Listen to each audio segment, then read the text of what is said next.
about NABARD. Yes. Tell me about NABARD. Ma'am, NABARD was a national bank for agriculture and rural development, which was established in 12 July 1982. The headquarter was in Mumbai, which comes to regulate other rural banks like RRB or District regional. cooperative banks and state cooperative banks. Yes, ma'am. District cooperative bank and state cooperative bank. And tell me about what is the objective of NABARD?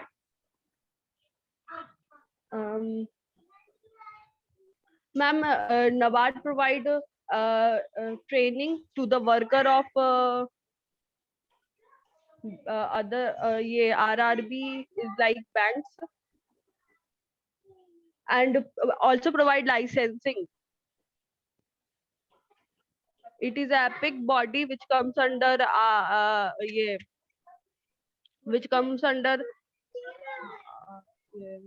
RR. Okay. Ma'am, I don't remember. Okay. Tell me about the functions of NABARD, Abhishek.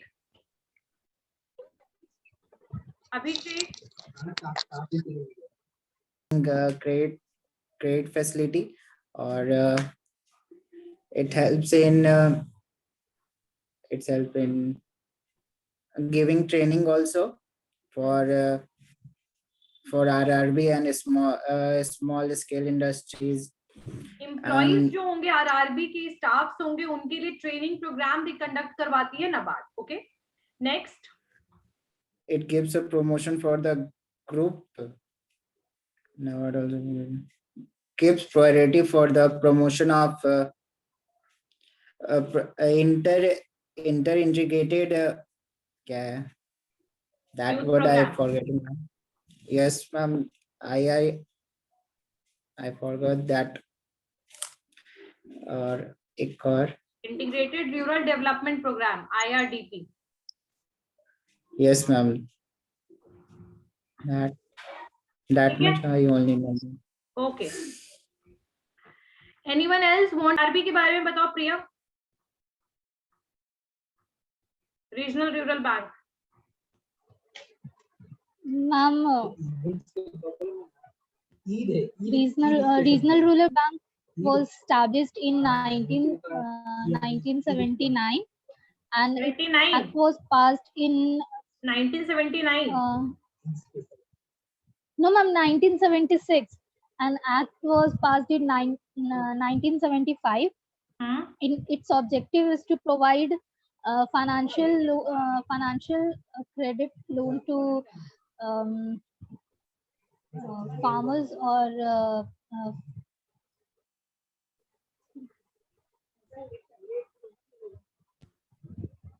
Ma'am बस इतना ही याद है. Abhijit.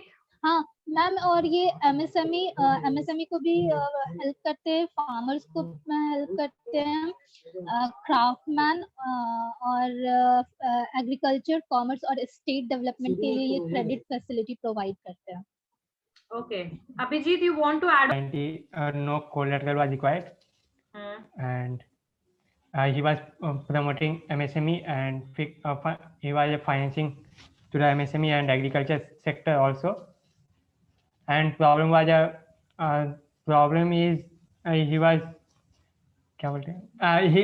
he has 43 banks and present and 190 in past tense.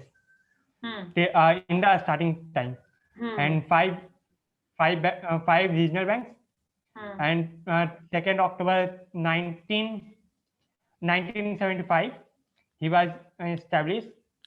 5 RRB bank was 5 RRB bank was established on 2nd October 1975. The starting point was the 5 RRB को establish किया गया. Okay. Anything else? So Small Industrial Development Bank of India को establish किया गया था 2nd April 1990. Earlier जो ये इसको बेसिकली एक IDBI के अंडर में इसको लाया गया था, industrial development bank of India. Later on in 2000 इसको डीलिंक कर दिया गया सिडबी को IDBI से, ठीक है।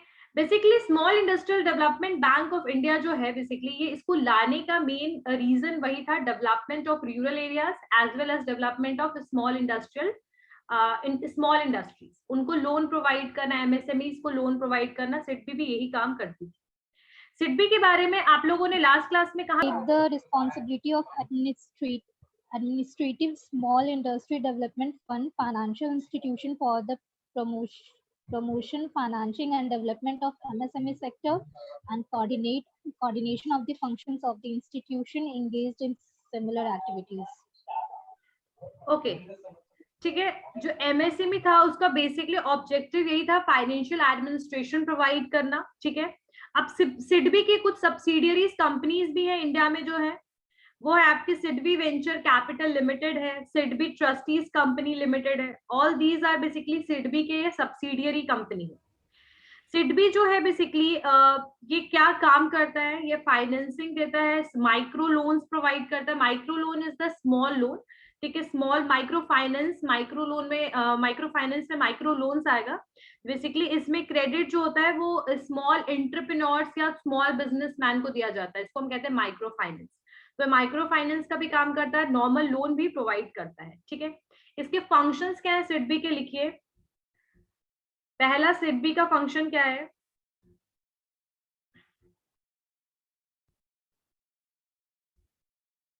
SIDBI refinances loans, SIDBI refinances loans extended by primary lending institutions.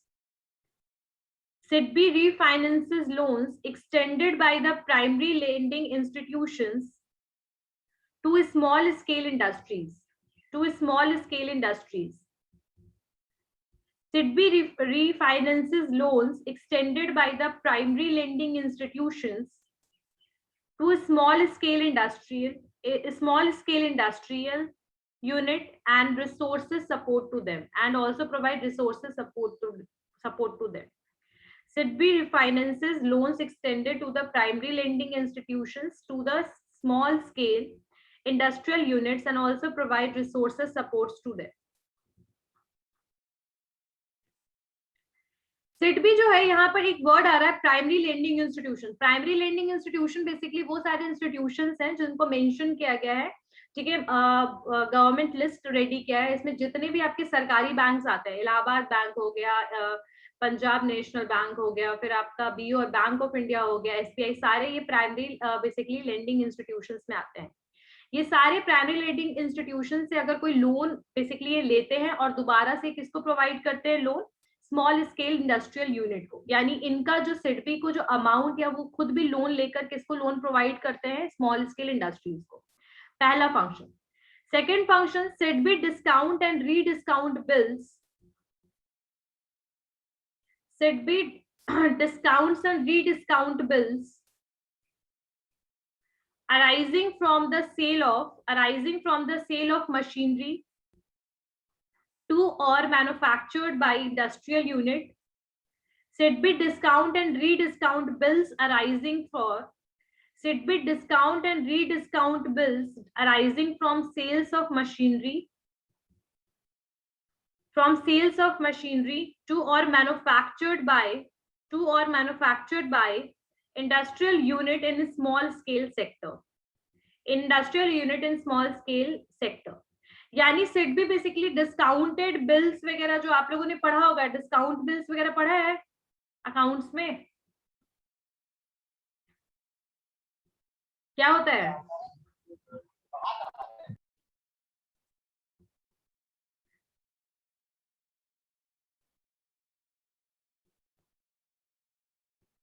Abhijit, Abhishek, anyone? Yes ma'am, discount bill ना, ये क्या होता है?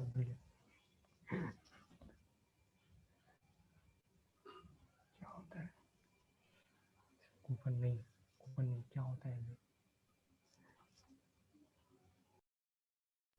I forgot. Okay. सिडबी जो है बेसिकली डिस्काउंटेड बिल्स वगैरह भी अराइज करता है इन केस अगर कोई मशीनरी या कोई मैन्युफैक्चर्ड इंडस्ट्रियल यूनिट का सेल होता है तो, यानी जो बेसिकली अगर दो पार्टीज के बीच में अगर कोई भी डील होता है about the selling of the product, तो उसमें जो बिल अराइज करने की रिस्पॉन्सिबिलिटी होती है वो सिडबी की होती है, ठीक है। सो इन केस अगर कोई स्मॉल इंडस्ट्रियल यूनिट है या कोई मैन्युफैक्चरिंग यूनिट है या फिर कोई प्लांट मशीनरी को सेल किया जा रहा है, तो उस केस में डिस्काउंटेड बिल्स वगैरह जो होता है वो प्रोवाइड कौन करता है? बैंक। यानी बैंक अपने ऊपर इसकी रिस्पॉन्सिबिलिटी लेती है, कौन? सिडबी, ठीक है। डिस्काउंटेड बिल्स या फिर हो सकता है उस मैन्युफैक्चरिंग यूनिट के लिए किसी उस पर्टिकुलर मैन्युफैक्चरिंग यूनिट ने लोन ले रखा हो, इस केस में बैंक जो है वो डिस्काउंटेड बिल वगैरह प्रोवाइड करती है। दोनों पार्टीज के बीच में जो डील होगा उसमें बेसिकली इन्वॉल्व होती है सिडबी। नेक्स्ट लिख सकते हैं, it expands the channel for marketing the product. It expands the channel to marketing the product of SSI, small scale industries sector in domestic and international market. It expands the channels for marketing the products of SSI, small scale industries in domestic and international market. In domestic and international market. In domestic and international market. यानी यहाँ पर क्या बात हो रहा है कि basically small scale industries में जो प्रोडक्ट बनते हैं, मान लो फॉर एग्जांपल कुछ पॉटरी के आइटम्स बन रहे हैं, ठीक है, तो ऐसे प्रोडक्ट को आप मार्केट में कैसे सेल कर सकते हो, कैसे डोमेस्टिक मार्केट में उसको एक्सपैंड कर सकते हो और कैसे कोई चैनल यूज कर सकते हो। चैनल यूज करने का तरीका है यानी डिस्ट्रीब्यूशन आप कैसे कर सकते हो। मान लो बिहार में कुछ रूरल एरियाज में women आर मेकिंग पापड़, ठीक है, so the SSI also give them channel, यानी कि वो उनको डायरेक्शन भी दिखाता है कि बेसिकली आप उनकी हेल्प करता है कि आप प्रोडक्ट को किस तरीके से डिस्ट्रीब्यूट कर सकते हैं, ठीक है, यानी कि दूसरे डोमेस्टिक मार्केट में as well as an international market. आप लोगों को तो पता ही है कि 1991 में आपका LPG आया है, उसके बाद से पूरा इंडिया का इकोनॉमी नहीं ग्लोबल इकोनॉमी का पार्ट बन गया है। तो यहाँ पर इंटरनेशनल मार्केटिंग में भी डील होता है, यानी इंटरनेशनल मार्केट और डोमेस्टिक मार्केट में how you will basically product will be sale, how the product will be sale of the rural areas या small scale industries जो products बना रहे हैं उसको basically हम किस तरीके से मार्केट में सेल कर सकते हैं, उसके लिए भी आइडिया आपको सिडबी देता है। क्लियर हो गया? नेक्स्ट पॉइंट, ये मार्केटिंग चैनल्स एक्सपैंड करता है, ये सिर्फ लोन वगैरह प्रोवाइड नहीं करता बल्कि और भी हेल्प करता है और भी चीजें करता है, ठीक है। जैसे कि आपके दो पार्टी की कॉन्ट्रैक्ट में इन्वॉल्व होता है, अगर कोई प्रोडक्ट सेल हो रहा है, कोई प्लांट मशीनरी सेल हो रहा है, ठीक है, अगर यस अभी जी पार्टीज वगैरह के बीच में जो बेसिकली आपका यूज होता है, ठीक है, जैसे कोई मार्केट में प्रोडक्ट सेल कर रहे हैं आप, ठीक है, तो उस केस में उस पार्टी के बिहाफ में वो बिल रेज करता है, ठीक है। Next second, it provides services like leasing, factoring, etc. to industrial concerns in small scale sector. It provides services like leasing, factoring to industrial concerns in the small scale sector,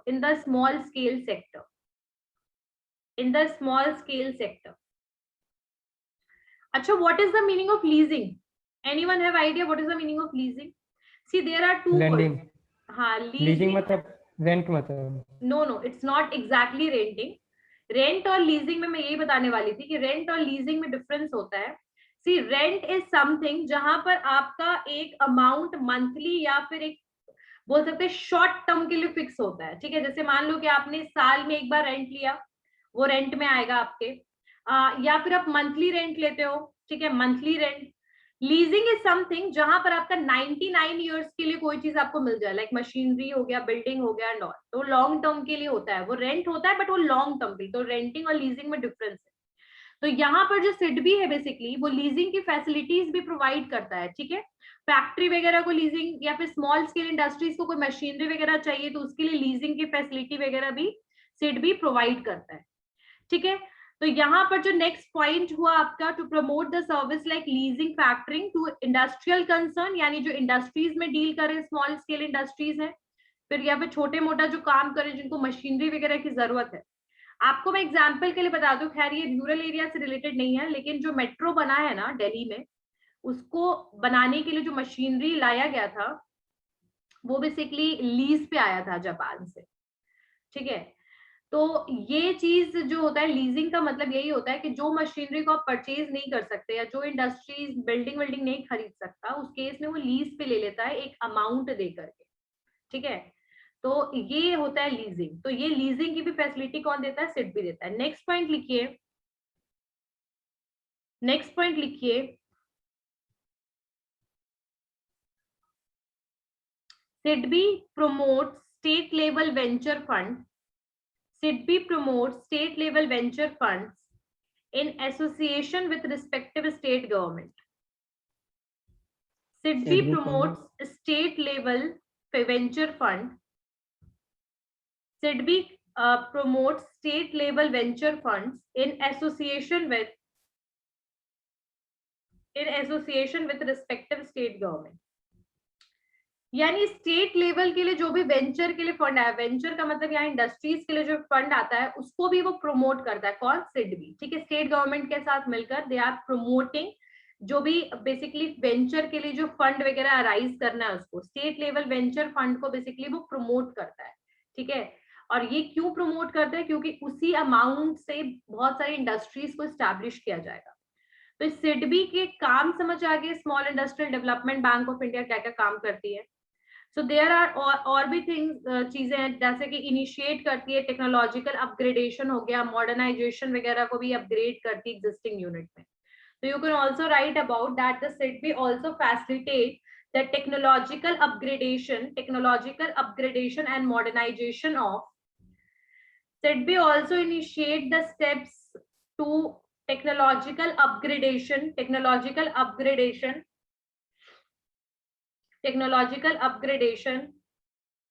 and modernization of existing unit and modernization of existing unit. यानी कि सिर्फ सिडबी जो है वो basically setup करने में help नहीं करती है स्मॉल इंडस्ट्रीज को, बल्कि वहां पर अगर कोई टेक्नोलॉजिकल चेंजेस लाना हो, अपग्रेड करना हो, सिस्टम बदलना हो, तो ऐसे केस में भी सिडबी हेल्प करती है स्मॉल इंडस्ट्रियल यूनिट्स को। यानी स्मॉल सेक्टर के जितने भी basically, yes Piyush, SIDBI initiate steps for technological upgradation and modernization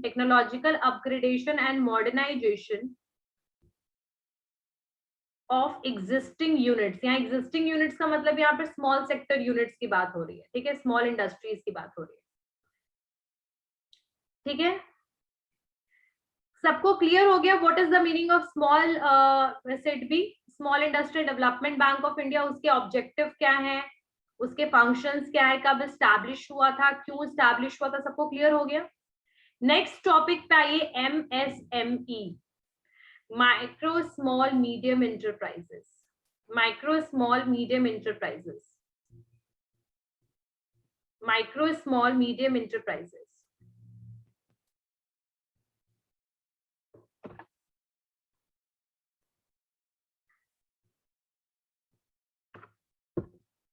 C, micro small medium enterprises को स्टैब्लिश किया गया था 2007 में। 2006 में इसके लिए MSME डेवलपमेंट एक्ट आया था 2006 में। उसके बाद फिर 2007 में इसको स्टैब्लिश किया गया। MSME बेसिकली जो है वो मिनिस्ट्री में आपका जो मिनिस्ट्री में आता है, ये basically ministry of small sector unit जो आपका है, मिनिस्ट्री ऑफ कॉमर्स में आपका है, वो उसमें आता है। नितिन गडकरी जो है वो अभी फिलहाल इसके मिनिस्टर हैं, और इसमें लगभग अभी मान लो कि MSME लगभग 6.3 करोड़ MSME इंडिया में है। बहुत सारे यूनिट्स हैं आपके MSME के। MSME में आपके कौन कौन से सेक्टर्स आते हैं, कौन कौन से चीजें जो लिस्ट में आती है? तो जैसे स्मॉल सेक्टर में जो आपके वैक्स बताया था मैंने शायद आप लोगों को, वैक्स जो बनाते हैं वो आते हैं। फिर आपके अगरबत्ती बनाने वाले आते हैं, बैंगल्स वाले आते हैं, ग्लास के जो छोटे छोटे आप लोग शो पीसेस बनते हैं वो सारी चीजें आती हैं। तो ये सारी एमएसएमईज में आती हैं। तो एमएसएमईज की लिस्ट को डिफाइन किया गया था। आप लोगों ने शायद देखा है आप लोगों ने, टीआरटीसी जिसको हम कहते हैं, टूल से रिलेटेड कोई एक वहां पर इंडस्ट्री था, टीआरटीसी। यस मैम, वहां पर क्या होता है, चौक पाटलिपुत्र का ब्रांच के थोड़ा सा पास। आगे जाएगा ना। हाँ हाँ, पाटलिपुत्र ब्रांच के पास, तो वो भी आपका एमएसएमई की मिनिस्ट्री में आता है। खैर देखो, एमएसएमई जो है वो सेंट्रल गवर्नमेंट का पार्ट है, बट इसकी रिस्पॉन्सिबिलिटी स्टेट गवर्नमेंट को दे दी गई है। ठीक है, अब एमएसएमई जो है वो क्या रोल करता है, उसके क्या फंक्शंस है, ऑब्जेक्टिव क्या है लाने के पीछे, तो ये सारी चीजें अभी हम कंप्लीट करेंगे। ठीक है, तो सबसे पहले लिखिए, एमएस मैन्युफैक्चरिंग पे डिपेंडेंट है, यानी पूरा एमएसएमई किस चीज पे डिपेंडेंट है, मैन्युफैक्चरिंग का काम करता है। ठीक है, और ये एक तरीके से एमएसएमई को बैकबोन भी कहा जाता है हमारे इंडिया का इंडस्ट्री कंट्री के लिए। खैर एग्रीकल्चर को पहले ये दिया गया था कि बैकबोन है वो कंट्री के लिए, उसी तरीके से एमएसएमई भी बैकबोन है कंट्री के लिए। और 2006 में ये आया था। इसमें लिखिए, the government of India has introduce MSME, the government of India has introduce MSME, micro small and medium enterprises, in agreement with Micro Small Medium Enterprises Development Act of 2006. The Government of India has introduced MSME or Micro Small and Medium Enterprises in agreement with the MSME Development Act 2006. अब ये enterprises क्या काम करता है, तो the enterprises primarily engaged in the production और manufacturing. These enterprises, जो भी एंटरप्राइज एमएसएमई लिस्ट में आएंगे, यानी इसमें आएंगे आपके माइक्रो स्मॉल और मीडियम एंटरप्राइजेस में जो भी आएंगे, वो बेसिकली वो सारे इंडस्ट्रीज होंगे। याद रखिएगा, एमएसएमई उसके अंदर इंडस्ट्रीज है। अब ये इंडस्ट्रीज करती, ये बेसिकली एक्ट जो ये आया, बेसिकली ये जो एमएसएमई आया, ये क्या करती है, तो इसमें लिखिए, these enterprises primarily engaged in production. These enterprises primarily engaged in the production, manufacturing, processing. These enterprises primarily engaged in production, manufacturing, processing, or preservation of goods and commodities, These enterprises primarily engaged in the production, manufacturing, processing, or preservation of goods and commodities.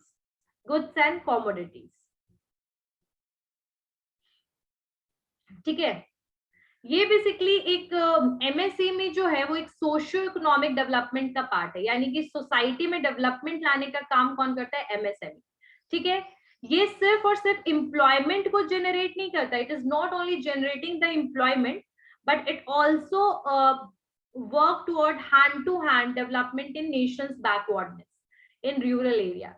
यानी कि सिर्फ employment नहीं दे रहा है, ये वैसे लोगों को भी प्रमोट कर रहा है, वैसी भी इंडस्ट्रीज को जो प्रमोट कर रहा है जो रूरल एरियाज में है, और साथ साथ में वो बेसिकली बहुत अंडर डेवलप्ड एरिया में है। जैसे मान लो बिहार में कुछ बेसिकली लोग काम कर रहे हैं, किस चीज का प्रोडक्शन कर रहे हैं, कुछ भी, मतलब पिकल्स हो गया, पापड़ हो गया, और कुछ भी हैंडीक्राफ्ट अगर वो प्रोडक्ट बनाते हैं, तो वैसे केस में भी बेसिकली जो आपका एमएसएमई जो है उन लोगों की हेल्प करता है, उन लोगों को सपोर्ट करता है।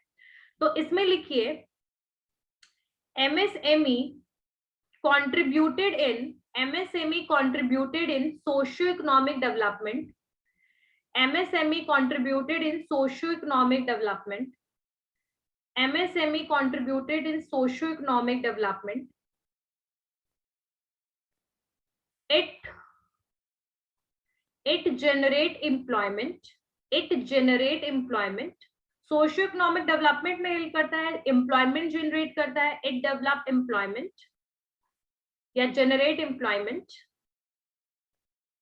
And also help in development of rural areas.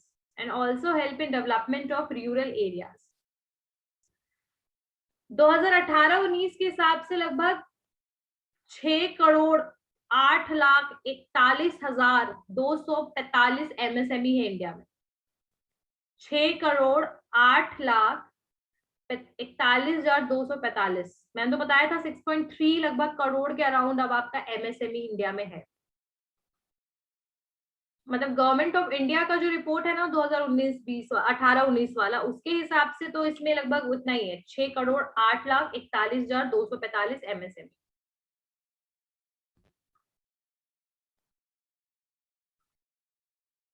ठीक है, और एमएसएमई के लिए दोबारा से एक रीडिफाइन बिल भी आया है। ठीक है, 2018 में फिर से एक बिल आया है जिसमें चेंज कर दिया गया है एमएसएमई के कुछ पॉइंट्स को, या कुछ लिमिटेशंस थे कि जैसे किसको कितना अमाउंट प्रोवाइड करना है। जैसे मशीनरी के लिए 25 लाख रुपए से ऊपर का लोन नहीं मिलेगा।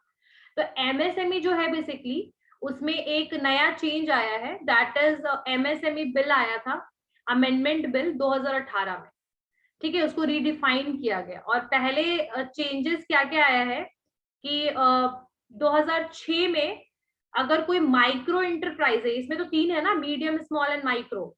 तो माइक्रो अगर कोई इंटरप्राइज है तो उसमें मैन्युफैक्चरिंग में अगर आप इन्वेस्टमेंट करना चाहते हैं प्लांट एंड मशीनरी में, तो आपका जो लिमिट होगा 25 लाख का होना चाहिए। ठीक है, और अगर कुछ इक्विपमेंट खरीदना है यानी टूल्स वगैरह खरीदना है तो उसमें 10 लाख होना चाहिए। और 2018 में बेसिकली इस टर्नओवर को, टोटल टर्नओवर को 5 करोड़ बना दिया गया है। यानी पहले जो था कि 25 लाख प्लांट एंड मशीनरी के लिए होना चाहिए, इक्विपमेंट के लिए 10 लाख होना चाहिए, अब उसको पूरा ओवरऑल चेंज करके 5 करोड़ का टर्नओवर कर दिया गया है 2018 में। पहले स्मॉल इंटरप्राइज के लिए मैन्युफैक्चरिंग यूनिट जो है स्मॉल इंटरप्राइज, उसमें 25 लाख से 5 करोड़ तक के लिए इन्वेस्टमेंट के लिए था प्लांट एंड मशीनरी में, और लगभग 10 लाख से 2 करोड़ था आपके इक्विपमेंट के लिए। अब उसको 5 करोड़ से 75 करोड़ के बीच में कर दिया गया है स्मॉल इंटरप्राइजेस का लिमिट। ठीक है, स्मॉल इंटरप्राइजेस जो होता है माइक्रो से बड़ा होगा, माइक्रो सबसे छोटा है, फिर स्मॉल एंड फिर मीडियम। ठीक है, इनकी जो कितना अमाउंट के साथ आप बिजनेस स्टार्ट कर सकते थे उसकी लिमिट्स थी, तो अब इस लिमिट्स को बदल दिया गया है। अब इसको 5 करोड़ से 75 करोड़ कर दिया गया है। पहले जो था आपका मीडियम के लिए अगर सिर्फ मशीनरी, पहले मशीनरी को और इक्विपमेंट को अलग अलग डिवाइड कर दिया गया था। अब 2018 में इन्होंने टोटल टर्नओवर बताया, यानी कि आपको इतना अमाउंट में आप स्टार्ट कर सकते हैं बिजनेस।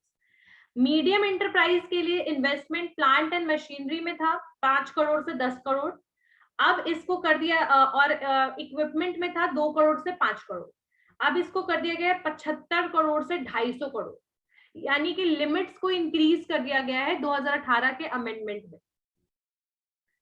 ठीक है, अब बेसिकली कुछ फीचर्स जो आए हैं नए एमएसएमई का, तो आप लोग को जो अभी एमएसएमई जो 2018 में जो आया है बेसिकली उसी का आप लोग फीचर्स लिखिए। 2006 और 7 को रीडिफाइन कर दिया गया 2018 में, जो 2007 वाला एमएसएमई था दैट इज रीडिफाइंड इन 2018। तो यहाँ पर बेसिकली चेंजेस किस चीज में आया है, तो चेंजेस जो आए हैं वो बेसिकली लिमिट्स को लेकर के आए हैं।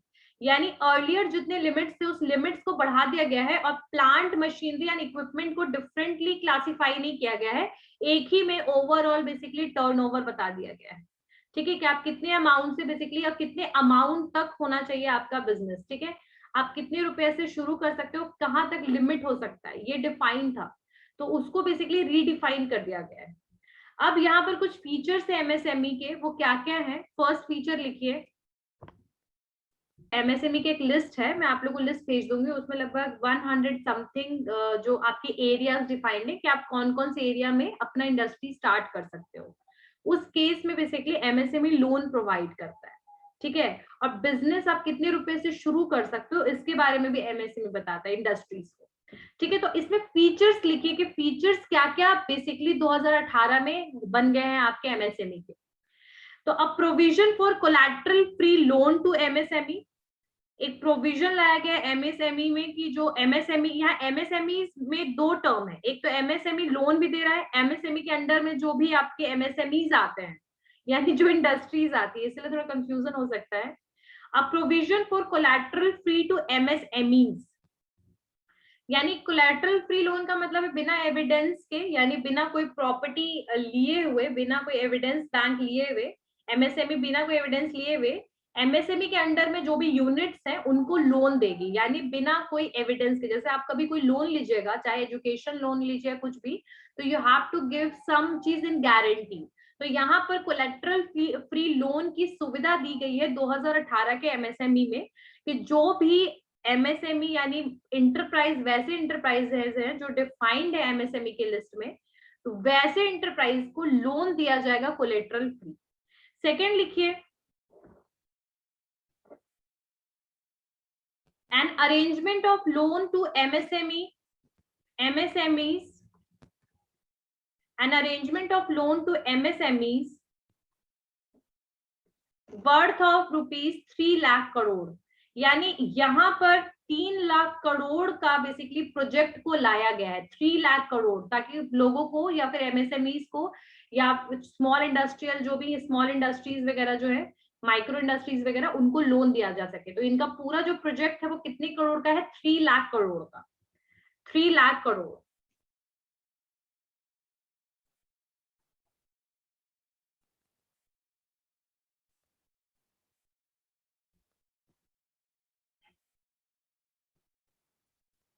और एमएसएमई एश्योर्ड 100% गारंटी, एमएसएमई में 100% आपको क्रेडिट गारंटी मिलेगा, यानी क्रेडिट आपको मिलेगा 100% श्योर है।